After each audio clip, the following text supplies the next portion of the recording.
கோமதி கேக்குறாங்க, என்னடி பித்தளைய காணோம்?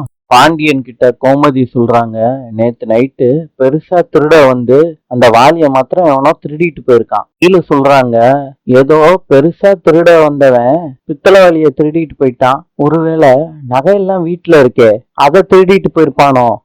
எங்க அம்மா பேர்ல லாக்கர் இருக்கு, நான் அதுல கொண்டு போய் வச்சிருவா நகையெல்லாம். பாண்டியன் சொல்றாரு, கோமதி பேர்லயும் லாக்கர் இருக்குமா, நீயே கொண்டு போய் மயிலோட நகைய லாக்கர்ல வச்சிரு.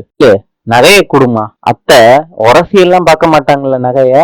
ஏன் மயிலு உரசி பாக்குறத பத்தி பேசிக்கிட்டு இருக்கா என்று. சில்லியின் நாணயம் பிசோ. நாளை சந்திப்போம்.